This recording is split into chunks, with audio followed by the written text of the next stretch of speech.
this I think will be the last of this series of looking at the different malachas, and we're going to end with borer. I believe we only have one class left. So why don't you tell us, what is borer? What is borer? Separation. What are you not allowed to do? Not allowed to take the bad from the good. You are not, in reality, you're not allowed to separate what's usable from what's unusable, right? That's the general category. And then sometimes you're allowed an exception. For example, when you're planning to eat something right away and you're doing it by hand and not with an instrument, and you're taking the good away from the bad, then you're allowed to do it. But the general principle is you may not separate what's usable from what's unusable. Can I just say, though, sorry? Go ahead. That makes absolutely no sense to me. Okay. Is that, like, let's say, for example, like, I've always been told, let's say you're eating a salad on Shabbat, right? Yes. And there's onions in the salad, and you don't like onions. That's right. So you can't specifically take the onions out of the salad. Yes. But let's say you decide that you really like the corn. Yeah. So you can take the corn out of the salad and eat the corn, but technically you're still separating bad from the good because you're not going to be eating the onion. You're right. choosing to take out the good instead of the bad, but it's the same thing. Yes. So why are you allowed to separate the good from the bad and not the bad from the good? By the way, there's 3 conditions that you have to have in order to be able to do borer on Shabbos. Number 1 is you're taking the good from the bad and not the other way around. Number 2 is the plan is to eat it immediately. You can't even take the good from the bad. Let's say you only like corn, but you're going to eat salad in 4 hours from now, but you separate the corn now. Can't do that. It has to be the salad's in front of you, and I want to eat the corn right now. And number 3 is you have to do it by hand. You can't use a utensil or some sort of vessel, a borer mechanism. A fork is considered an extension of your hands, so they permit forks and knives. But those are the 3 things that you need. So why are you allowed to separate the good from the bad and not the bad from the good? Hold on a second, we'll get there. But does anyone have an answer to this question? Does anyone know why? We don't make stuff up. Like, if we do something in Jewish practice, there's like more written on it than you could possibly imagine, and why we do it and where it comes from and all of that stuff. Yeah. Yeah, but why are you allowed to eat the good from the bad? Because, wait, we just said it's a malacha. You're not allowed to separate. So why are you allowed to take the good from the bad if you're going to eat it right now? Yes?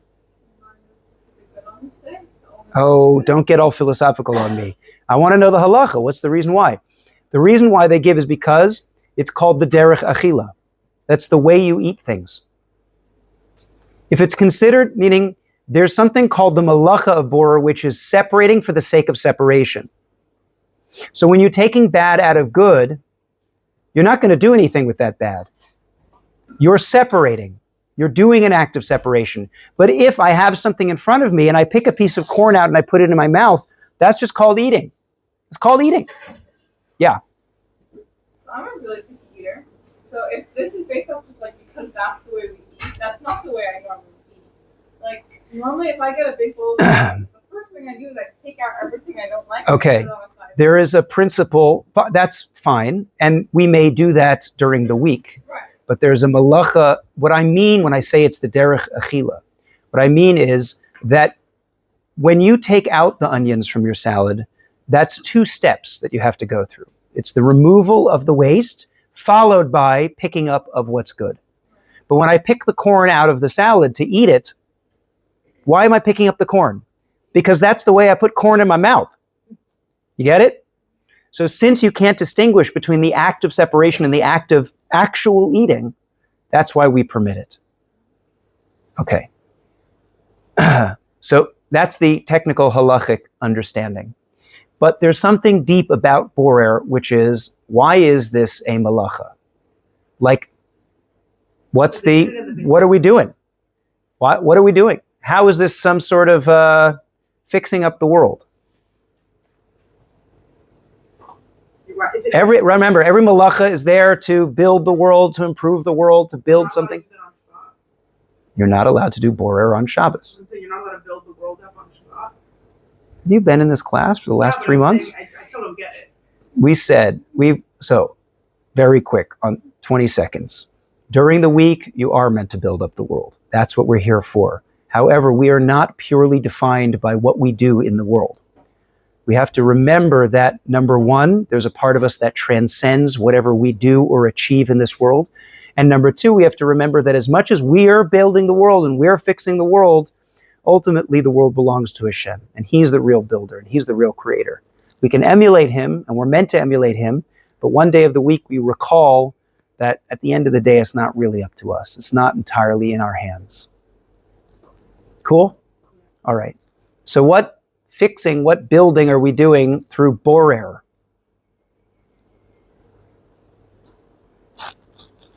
Separating the like physical from spiritual. No. Before we get into spiritual stuff, like what is the malacha doing? How is that making the world better? Removing that. Yeah. That is our literal purpose in this world. Before we get all big and spiritual and philosophical. Yeah, it's making it edible, right? If you had a wheat kernel, and that wheat is full of all kinds of inedible shells, so when you're separating the chaff from the wheat, you're making it edible. You're fixing it up. You're making it usable. Yeah, that's what you're doing. You're taking what's unusable and you're separating it out so that you can turn it into something useful, into something better. That's what we do to nature. So that's borer. Now, what's interesting, however, is that this seemingly strange and innocuous mitzvah, which is complicated and confusing and annoying when we're eating, because we always have to be thinking about it when we're eating our salads, or our children don't want the tomatoes. I don't eat tomatoes. Dad, I told you that already. The problem is that although it seems to be a very small malacha, the Arizal, the founder of modern Kabbalah, says that actually borer is the most essential malacha of humankind. That's what we as humans are doing. That's our function. That's our spiritual purpose for being in this world, is borer. Yeah. Well, if you think about it, now you can start getting all philosophical. Why would you say on a bigger picture level, more than just taking the onions out of your salad, why is the act of separating the good from the bad or the bad from the good? How would we see that as being the ultimate purpose that we have spiritually in this world? Tikkun olam. What are we doing? We're looking around at the world and we're looking at ourselves, and I say, I've got good midos, I've got bad midos. I want to separate out all the bad, all the negative things in the world, and I want to take out only the good. Now, what's interesting is that the Nefesh HaChaim, Rav Chaim of Volozhin, you've heard of him. He was basically the most well-known student of the Vilna Gaon. And Rav Chaim of Volozhin, who wrote the book Nefesh HaChaim over there, which was kind of the Lithuanians' response to Hasidus. So he wrote a whole book of Kabbalah and Zohar for people who don't necessarily learn Kabbalah and Zohar, but he didn't write it from a Hasidic perspective, he wrote it from a Lithuanian, a Litvak perspective. So if anybody wants to dip their toes in the water of some of the more mystical elements of Torah, but doesn't necessarily want to approach it from the Hasidic perspective, Nefesh HaChaim is your book. And the Nefesh HaChaim says that all of this behavior, all of this entire purpose that we have of separating the bad from the good began in the Garden of Eden. And he says it began when Adam and Chava ate from the Eitz Hadas Tov V'Ra, the tree of knowledge of good and evil. And he explains it like this. He says that if you look at what the tree is called, he says, Eitz Hadas Tov V'Ra. Okay. Eitz means tree. Good. Das, knowledge, okay? Tov, good. Ra, bad. Thank you. Good. Now, one of these words I would suggest to you might have more than one meaning. And the way that we can know the meaning of a word, how do you know how to define a word in the Chumash or in the Tanakh? By looking at other examples. God never gave a dictionary at Mount Sinai, so the only way we can decipher what a word means is looking at its context in other places. Archaeologists and people who decipher, linguists who decipher ancient languages, that's how they figure out how to read a language that's been dead for many, many years. Now, is there, I want to take a look at this word, das specifically, and I want to ask you, maybe is there in even the Garden of Eden's story, another time when the word das is used that does not mean knowledge?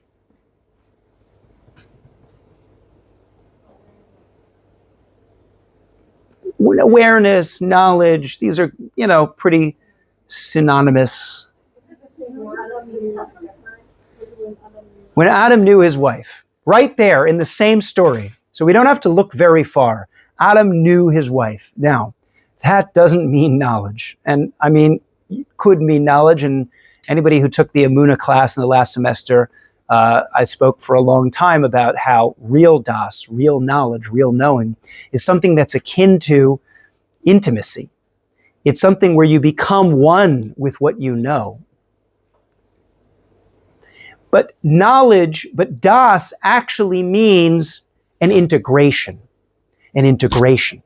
where you make two things become one. That's really what das means. So if we reread the Eitz Hadas Tov Ra, and das meant integration instead of knowledge, now what does it mean? What does it mean? The Eitz of the integration of good and evil.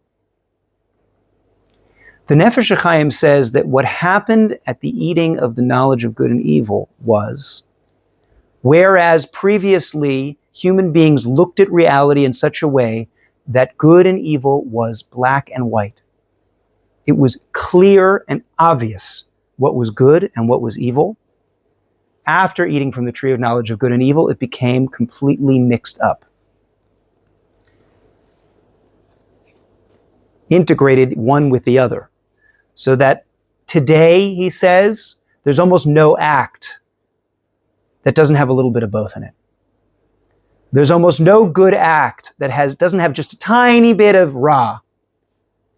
The most generous, altruistic action today, we can't help but having a little bit of an intention of, well, what's in it for me? What do I get out of that? And similarly, very cruel and evil actions can sometimes have a little bit of good in it. No. Not all of them. Sometimes there's pure evil, but sometimes a person is being very cruel, but they're doing it because they're hurt and because they ultimately want a hug and they want to be nurtured. And so it's a cry for help. I'm not justifying evil. That doesn't mean that it's okay. But I'm sure some of you have heard of this idea of these hidden sparks that are contained within the different parts of the world that have to be gleaned and found and taken out. You've heard this idea? Nitzutzos. You ever heard this idea in Kabbalah before, right? What it really means is that at the time of the Eitz Hadas Tov Ra, lots of good got mixed up with lots of bad, and now, spread out around the world, we have a job to go into some of the darker places of the universe, of the world, of humanity, and say there's got to be something good that can be pulled out of there. That even in places of evil, even in places of darkness, even in places of suffering, there's some lesson I'm meant to learn. There's something that I'm meant to get out of that. And so you'll see a lot of the deeper sources say that that's one of the reasons why the Jews have to keep going into gullus, into exile, is because despite the fact that we are now being subjugated by a ostensibly evil empire, There's something positive, there's some positive message, some positive midah, something that we're meant to learn from them that we would not be able to get otherwise, that we're meant to draw out from there. And that's this idea of taking the good from the bad, of doing borer with the entire world. Going into Wall Street is an act of borer and say, look, there's something powerful about the finance that I could possibly get out of a job on Wall Street. There's a lot of bad there, a lot of evil. But you know what? If I'm careful and I do things correctly and I follow the Shulchan Aruch and I stay yashar and good, then I'll be able to extract the positivity that comes from Wall Street, and then I'll be able to use that for tzedakah, I'll be able to use that for chesed, I'll be able to use that for mitzvahs. So that's the borer of drawing the good out of the bad. That's the simple understanding. That's the simple understanding. And so the Arizal says that because all of good and evil got mixed up in the Eitz Hadas Tov Ra, the rest of our lives are now going to be spent doing borer, trying to recapture and reclaim all of the positivity and all of the good and all of the holiness that have been trapped all over the world. And that's essentially what we're here to do. And that's our whole function, our whole purpose. Being born into a world of pain, suffering, evil, corruption, destruction. It's a scary place, but it's the only way to get something out of it. On a deeper level, the Zohar says that that's the reason why Hashem promised Avraham. You know, it's a strange thing. God says to Avraham, okay, your children, your descendants are going to be enslaved for hundreds of years. I'm going to take them out. That should be enough. No. I'm going to take them out with a lot of jewels. Who cares? You're free. Get out of there. You're free. A lot of wealth. Rechush gadol. The explanation that the Zohar gives is there's a reason why we had to go into Mitzrayim. There was something good trapped in there, and we had to bring it out. The physical expression of that was the treasure and the jewels, which ultimately went into building the Beis Hamikdash. There's a similar explanation, which is, if you read the book of Esther, it's a very strange first chapter. All it is a description of the opulence and wealth of the king and his palace. What's that doing there? Why do we need to know that? Well, the answer is, what happened when we left Pras? What did we get when we left the exile of the Persian Empire? We got the second Beis Hamikdash. Who built the second temple? A Persian king. So we get things, and it's, by the way, it's not just physical wealth. The deeper sources say that we get midos. There are certain midos that we get. The Gemara praised the Persians for their tznius. And Rav Tzadok, in a very beautiful description, says that we actually had to take the midah of tznius and reclaim it, because we had lost that midah before the exile of Pras. There's a very interesting story. That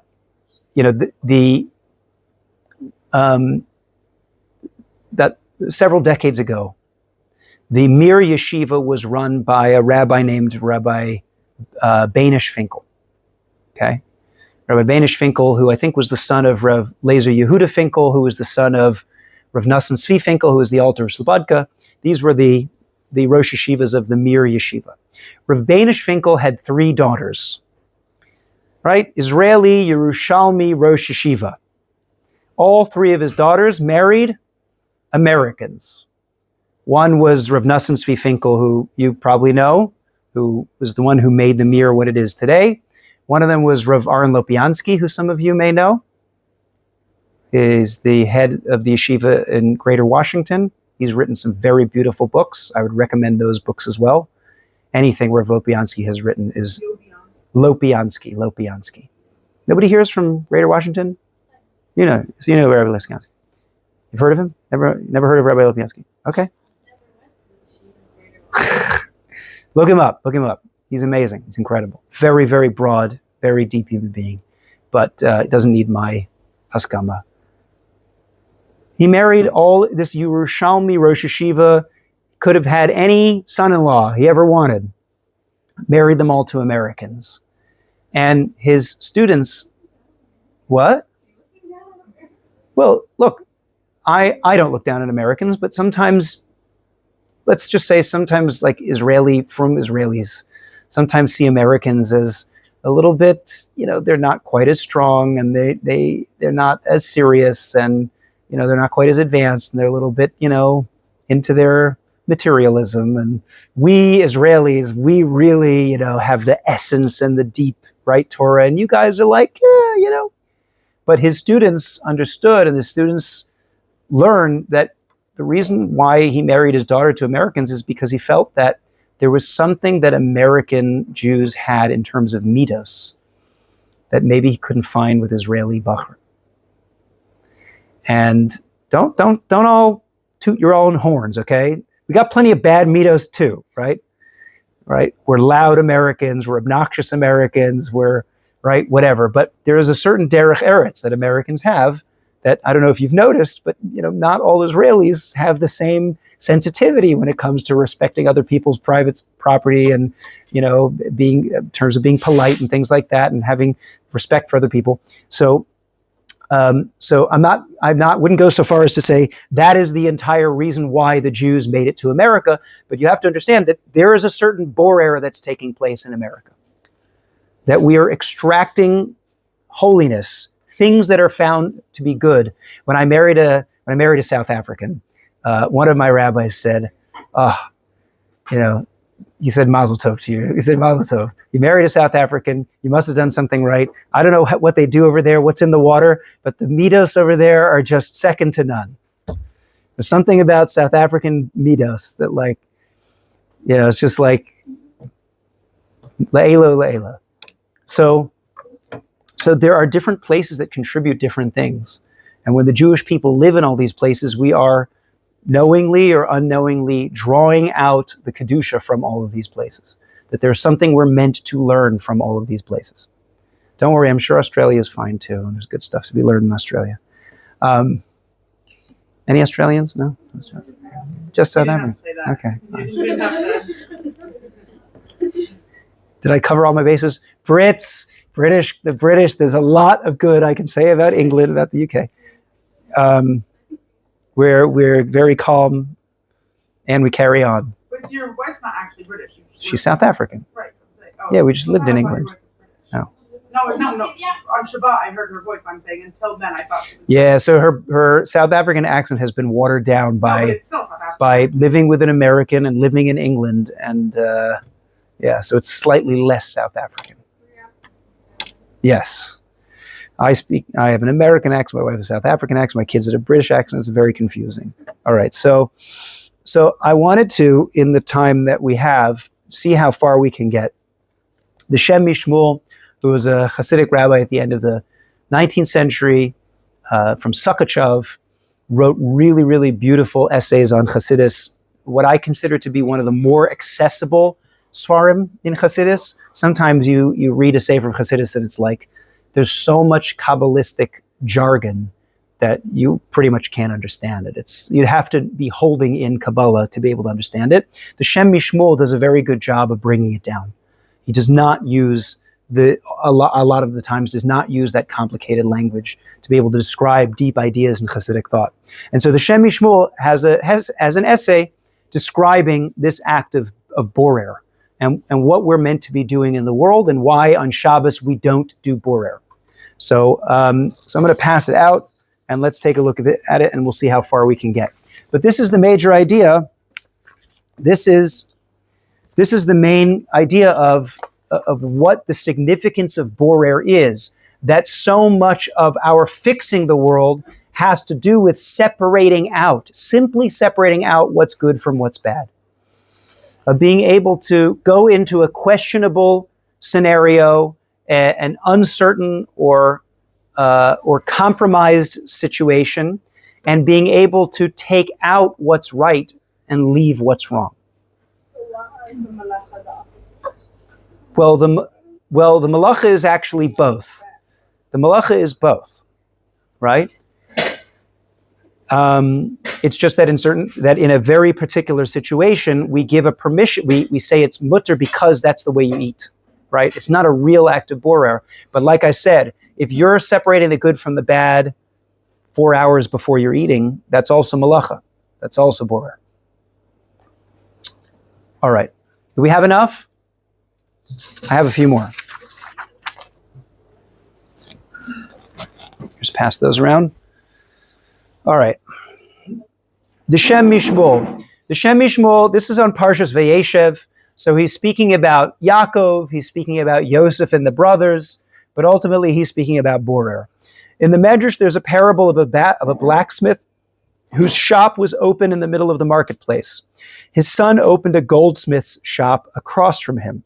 When bundles of thorns came into the city, yada, yada, yada, then I believe the Medrash continues that the two of them, one of them, the blacksmith said, "I'll lend a spark," and the goldsmith said, "I'll turn the spark into a fire and we'll burn up the thorns." That's how the Medrash continues. And so too, when our forefather Jacob saw Esav and his chieftains, he was afraid. And then it says, "A spark from you, a spark from your son, and together you will burn them all." So you contribute these two sparks. Yaakov has his spark, Yosef has his spark, and as it is said in Ovadia, the house of Jacob will be fire, and the house of Joseph is a flame. And then it says it will burn up all of the chaff of Esav, of the house of Esav. We have to understand, why does the Medrash compare Jacob to a blacksmith, a worker of iron, and Joseph to a goldsmith who seems to be more refined or prestigious? How can this be? Furthermore, early in the same Medrash, Rabbi Acha said, when the righteous dwell in peace and seek to live peacefully in this world, the Satan comes and prosecutes, saying, is it not enough that they are set for the world to come, but now they seek to have peace also in this world? If this was familiar to anybody, this is the first Rashi in Vayeshev, that it says, Vayeshev Yaakov, Yashav dwelled, but it really means he sat, he wanted to chill out. He had a pretty hard life, and at that point he's like, okay, I'm done.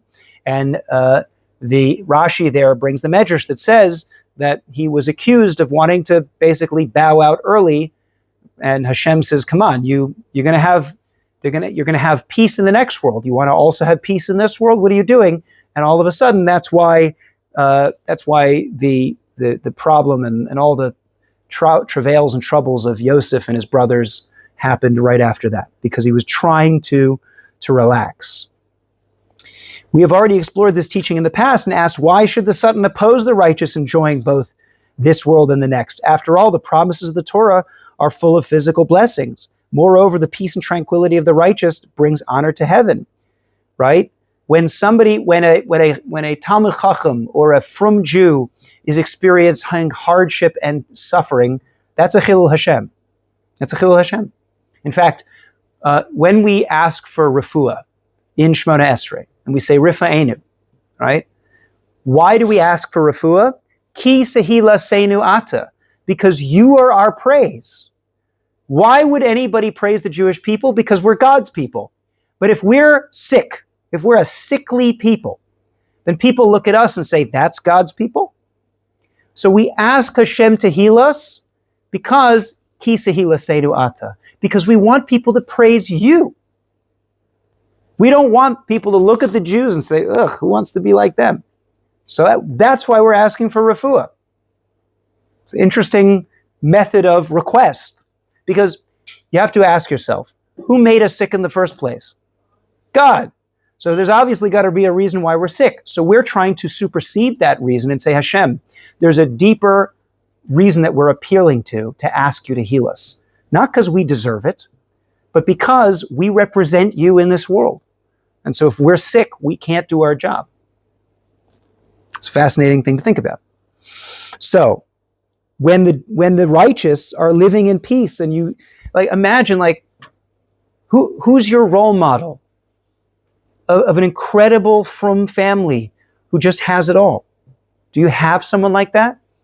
Do you look at someone, you're like, wow, I wish I had their olam hazeh. These people who are frum and they love Torah and they love mitzvahs and they seem to have this incredible loving relationship with their family, and they're not necessarily rolling in money, but they just have everything. They have it all. Do you have someone like that? Do you look at someone like that and you say, wow, I wish I could be like them? What?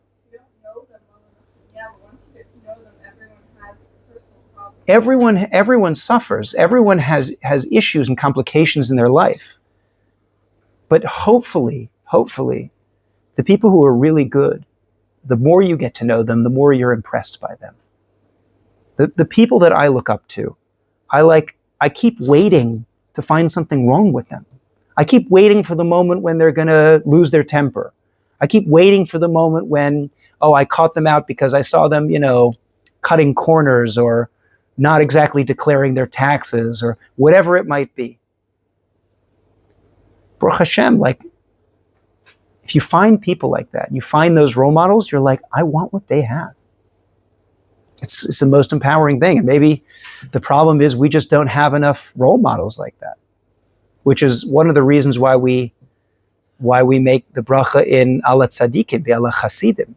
We ask for them to have a good life. We want there to be leaders and people that we look up to, right? Besim chelkenu imam v'lo nevosh. Put our lot with them. Why? Because if I see what they're doing, then they'll bring everybody up. It's so sad. It's like many years ago, a student of mine said, it was crazy. The Dalai Lama came to the University of Maryland and 40,000 people showed up. And I said, I wish there was a rabbi who would draw 40,000 non-Jewish university students because everyone recognized their holiness. What an amazing human being. That doesn't mean that those people don't exist. It means that the world just doesn't know about them. Regularly, if you live in kind of the new age, spiritual, hippie world, they talk about who are the biggest, spiritual leaders in the world. I guarantee you not one of them is an Orthodox rabbi. Not one of them. Probably not one of them is a rabbi. And it's sad. It's like, where are the role models? Where are the people that everyone else is looking up to that you would put that person on your wall and you say, I want to be like them. I see the life that they have and I wish I could have that life. So it's very much a real thing. I know this is a tangent, I'm sorry, but that when good people, when good things happen to good people, that's a Kiddush Hashem. And when other people see that and you're like, wow, I wish I had their life. I want to be like them. That's what makes a person become great. All right. Also, it's certain that when the righteous ask to live in peace, they are not requesting physical pleasures, God forbid, but rather to have a calm heart and environment to serve God with full concentration. So all kinds of questions he has on why would the Satan come and accuse Yaakov of wanting to live in peace? He obviously was not retiring so he could play golf. He wanted to live in peace so that he could sit and do mitzvahs and concentrate on avodas Hashem. What's so bad about that? So what room is there for the Satan to prosecute? We addressed this matter already, and we only revisit it because of a new insight connected to it. All right. Now, this is where it gets interesting. We have to also understand the conflict between Yosef and his brothers was certainly not about mundane material concerns. Do not think for a second that it was simply about petty jealousy. There was jealousy going on, but this wasn't some tit for tat, brotherly quarrel. These were great, great spiritual giants, and therefore there was something very fundamental about what they were arguing about. The Medrash in Parshas Naso says, if it had said, I will separate the nations from you, there would be no hope for the nations of the world. But it says, I will separate you from the nations, like someone who selects the food from the waste and continues sifting. That is, if the verse had said, I will separate the nations from you, that would be like throwing away the waste, implying that the nations would be discarded and have no future. But instead, the Torah says, I will separate you from the nations, which is like taking the good from the waste, a process that continues. And therefore, even parts that weren't initially separated can still be separated out and redeemed later. Okay, do you see the difference in what it was saying? There's a pasuk in Parshas Naso, and it says, I'll separate you, the Jewish people, from the nations. What it means is, I'm going to pluck you out, right? And I'll leave what I don't want on the plate. So that means that there's still stuff on the plate. In case I ever love onions later, the onions are still there in the salad. Okay, who knows? Tikkun olam, you never I know. like grilled onions. Thank you. But if I say I'm going to separate the nations from you, that's like plucking out the onions and throwing them in the bin, which means God's giving the other nations a chance that's right. to break through. Because absolutely. And we see that over and over again, that God never rejects the nations. He says you're not ready yet. You know that whole medrash. I saw this recently, so it's worth pointing out. I'm sure you've all heard the medrash because they teach it to kids. When God wanted to give the Torah, he started with the other nations of the world. He went to Esav and Edom and he said, do you want the Torah? And they said, what's in it? And they said, don't murder. Sorry, we murder for a living. Then he went to Yishmael and he said, what's in it? And God said, don't steal. Sorry, we steal for a living. So then God went to the Torah, again to the Jewish people and said, do you want the Torah? They said, yeah, yes, Nasav and Ishma, right? Great, fantastic. So a lot of people read that medrash and say, oh, that's unfair. Come on. Give these people a chance. Didn't you know they were going to reject it? How could you do such a thing? And the answer is, the Vilna Gaon explains the medrash this way. The Vilna Gaon says that this is what God is demonstrating. He's demonstrating that the other nations of the world are not yet ready to receive it. The fact that he went to them at all means that they have a possibility of being shaykh, of being related to and relevant to the receiving of the Torah. They're just not ready yet. They're not there yet. That's why we just said in the last class, we say at the end of Aleinu, Bayomahu yeh Hashem echad u'shmo echad. One day, God will be one. He'll be one. He'll be everybody's God. Everyone will have the Torah. Everyone will have the mitzvahs. Everybody will have a relationship to Hashem. Right? There will still be a distinction between nations, but at the end of the day, of course, everybody has a possibility of being redeemed. So right now, Hashem says, I'll take you out from the other nations, but I'll leave the other nations on the plate because who knows, one day maybe we'll get to loving those onions. So now, there's two types of borer that exist. Extracting the good from the bad, as in weekday mitzvah work, and then complete rejection of the bad to the depths, as is the holiness of Shabbos. Now let's explain this. The 6 weekdays involve sifting good from evil through actions and commandments. When you refrain from plowing with an ox and a donkey together, or you conduct honest business without fraud or interest. Okay? So during the week, what we're trying to do is we're trying to pull all those sparks out. Okay? But on Shabbos, it's not about sifting. Rather, due to its intense holiness, the evil is simply rejected entirely. It's cast to the depths. In other words, we don't even get involved in bad, which is why we don't do borer on Shabbos, because we don't get involved in bad. We just don't see it. We're not there. We're not doing that at all. It's like it doesn't exist. That's why we don't do borer on Shabbos, because that's not our job on Shabbos. On Shabbos, we're supposed to remember what it's like to be before eating from the Eitz Hadas Tov Hara. We get back to that Garden of Eden state where we don't have to do borer anymore. That's why we're not doing the malacha on Shabbos. If this world were entirely Shabbos, then all evil would be rejected forever. However, some residual traces of good might still be trapped within the evil and be lost too. Thus, weekday work continues to redeem these fragments until all good is elevated. See, that's the problem. See, because my kids can't do borer, and they see that there's something mixed into their salad or their soup that they don't want, they throw away the soup instead of redeeming the soup. During the week, you might be able to redeem the soup. During the week, you might be able to take the bad out. You might be able to separate. But on Shabbos, we say, we're not going there. We're not involved in that right now. We live in a state of Garden of Eden where everything is all good. And so we're not going to start wandering into the realm of evil in order to pull the good out. Thus, weekday work continues to redeem those fragments until all good is elevated, and only then will we reach the world that is entirely Shabbos, where evil is totally and permanently rejected. So this is the main idea. This is the main idea of the malacha of borer. Borer is the act of separating good from bad, bad from good. It's the act of descending into a mixture, one that is not entirely good, and trying to redeem it, trying to retrieve whatever lost good that has been captured inside of it. During the week, that's what we're here to do. We look around at the world and we say, there's a lot of good trapped in that evil. There's a lot of good to be found in Wall Street. There's a lot of good to be found in university college courses. There's a lot of good to be found in technology. And so, if we're strong enough, we have to descend into those questionable places and be able to pull the good out from the bad. As long as we can make sure that we're not influenced more than we influence it. Yeah, the person who says, I'm going to go into Instagram and I'm going to make Instagram holy. But the problem is you're so addicted to Instagram that you end up flipping through all the worst trash in the world. That's not you fixing Instagram. That's you being captured by Instagram.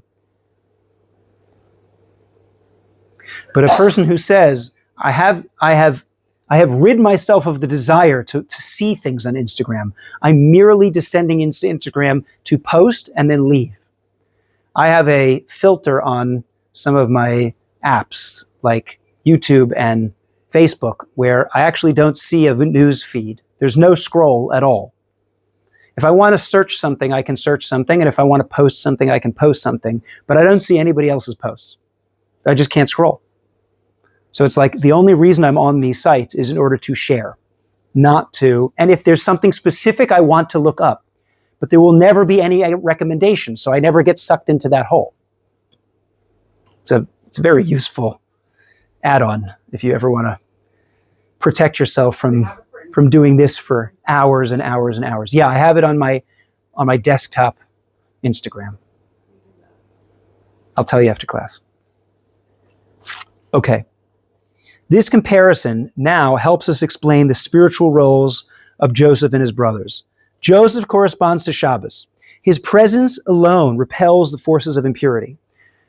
Yosef, right? We call Yosef what? Yosef ha? Yosef a tzaddik. A tzaddik is what's the opposite of a tzaddik? Or we compare, a Russia, but we say where a something stands, a tzaddik cannot stand. Right? There's two types of righteous people. There's a tzaddik and there's a Baal Tshuva. The difference is the righteous person, the tzaddik, never fell, but the Baal Tshuva fell and got back up again, right? Which is why we say that in certain circumstances, a Baal Tshuva is in some respects higher than a tzaddik, in other respects not, because the Baal Tshuva has been in those dark places. They know what's there. They've rejected it and they've gotten back up again. Now, in other respects, a tzaddik is holier because they've never been contaminated, right? So we need both, okay? You want to be a tzaddik, you want to be a Baal Tshuva, you can be either one. But Yosef is a tzaddik, which means he never descends into the evil. It never gets him. It never gets him. He won. He overcame. Who's the Baal Tshuva in the story? In this story of the brothers, who's the Baal Tshuva? Yosef never succumbs to the temptation. Who did?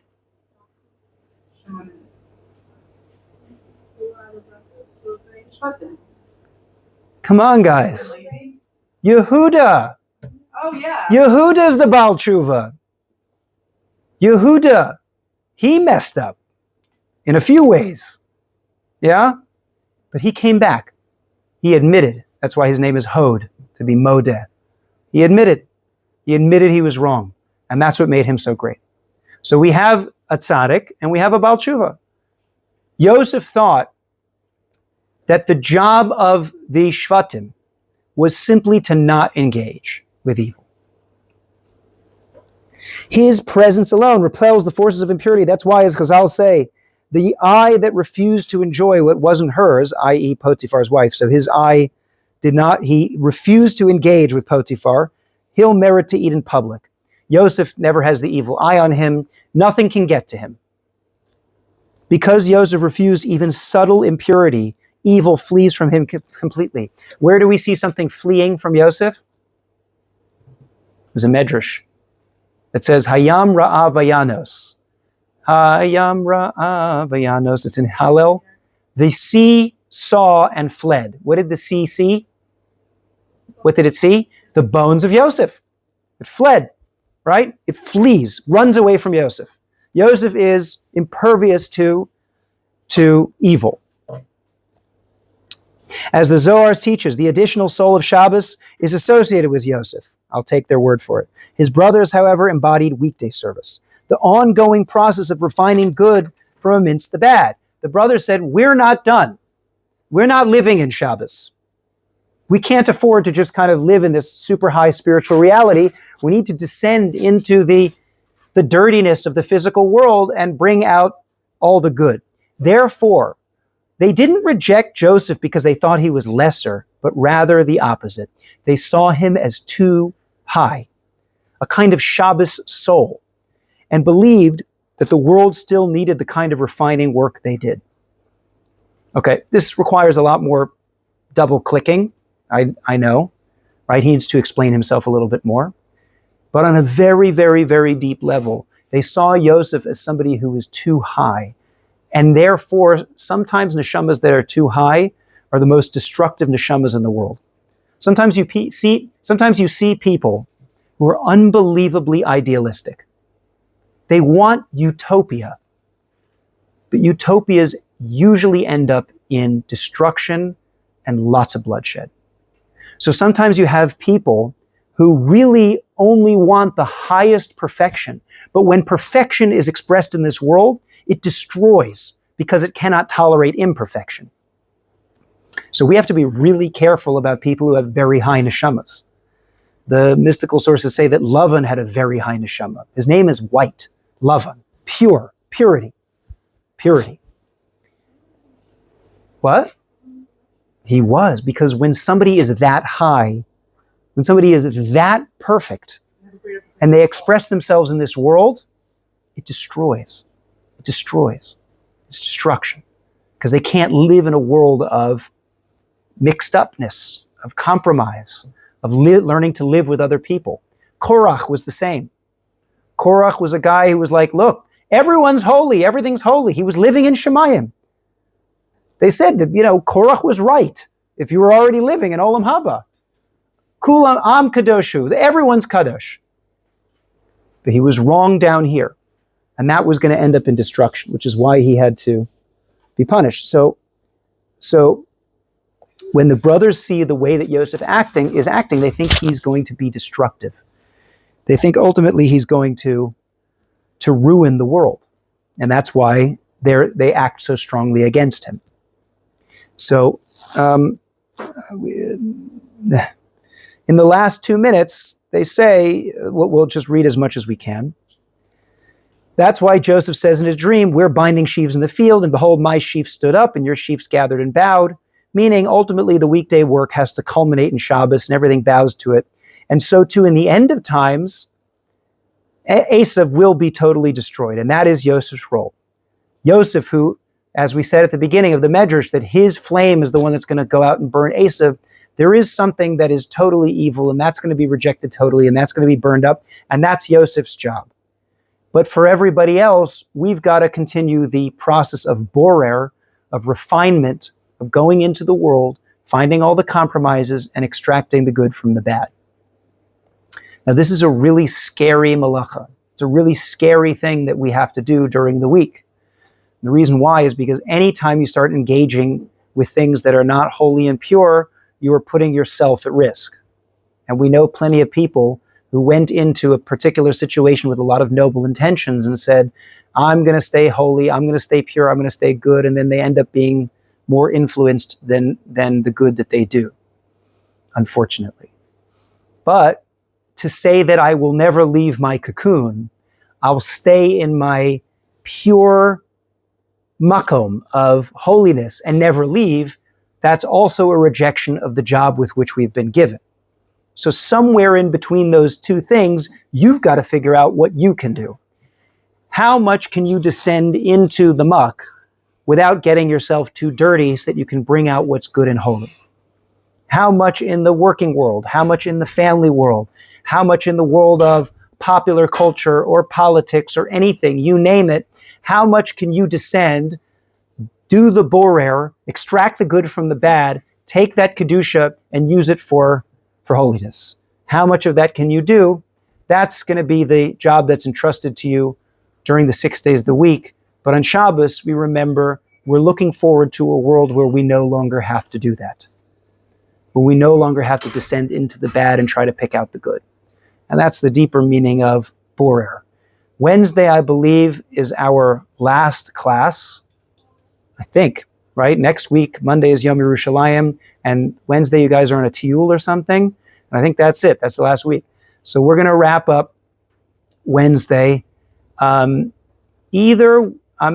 debating either to do something on the Lechem Mishnah, or to talk about Havdalah. One of those two, because maybe Havdalah is like a fitting way to stop. Yeah, that seems like a good place to end our course on Shabbos. So, okay, I'll see you then.